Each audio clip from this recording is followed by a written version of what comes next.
Welcome back to Good Morning Vail, where we're continuing our conversation with Dan Smith of Vail Mountain Rescue. Now, where were we in the story about how you guys head out on a mission? My aging and rapidly failing memory tells me we were at the point that we put a page out to our team members to get manpower. About how many people does that go out to? Goes to about 61 people plus 9 backcountry paramedics, so about 70 people. 70 people on any given day will get somewhere between 4 and 10. Depends on the mission, depends on whether the word child is in the page. If the word child is in the page, I've got 25 folks in 15 minutes. Yeah. So on a typical, normal, we know where the person is, we just go get a mission, 6. We'll put today, well, the one we did on Machine Gun Ridge, we had 4 people on 4 snow machines, primarily because we didn't know how many people we're going to have to pick up. We can only pick up 1 extra on each machine unless you do what's called riding Canadian, but that takes a little skill, and often our subjects don't have them. We'll go look, we'll find where they started, go from there most times, and go to the position we think they're in, find them. If they're in snow, if they're stuck with a snow machine, we're not going to go down to where they're stuck. We're going to stop because we don't want to get stuck.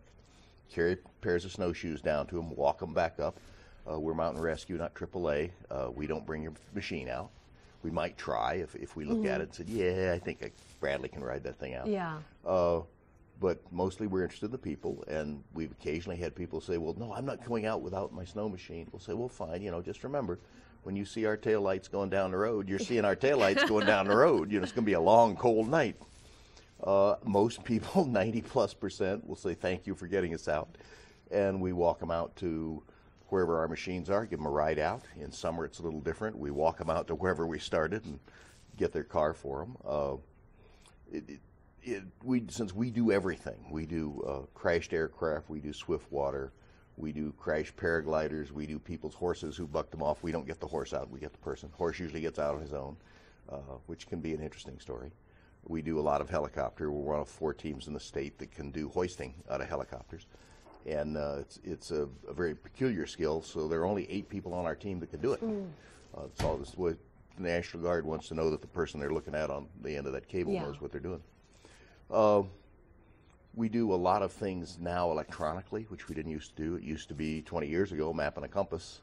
Now, and whoever was in command was at the trailhead. Now you lose too much being at the trailhead, because if you're in our gear cache, you've got multiple maps, you've got satellites, you've got access to helicopters, you've got access to a beautiful fixed-wing aircraft in Centennial that has a military-grade sensor pod. You have, soon we'll have access to drones. We're going to be flying our own drone program. So you have to be someplace you have an electronic nexus to run it, and then you put somebody else out the trailhead. So it's an interesting business, and anybody who wants to join us is welcome. First and third Sunday of the month, 7 o'clock, off our building in Edwards.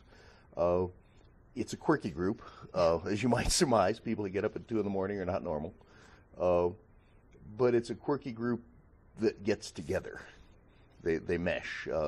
One of the definitions I've seen, it's a definition I've seen of a Special Forces A-team, is misfits that fit.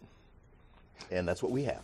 And I think it's great to point out that you guys are all volunteer. Nobody gets paid. Dan, great talking with you this morning. Always fun. Dan Smith, always interesting, occasionally hair-raising, Vail Mountain Rescue. We got to take a quick break, and we got your weather forecast.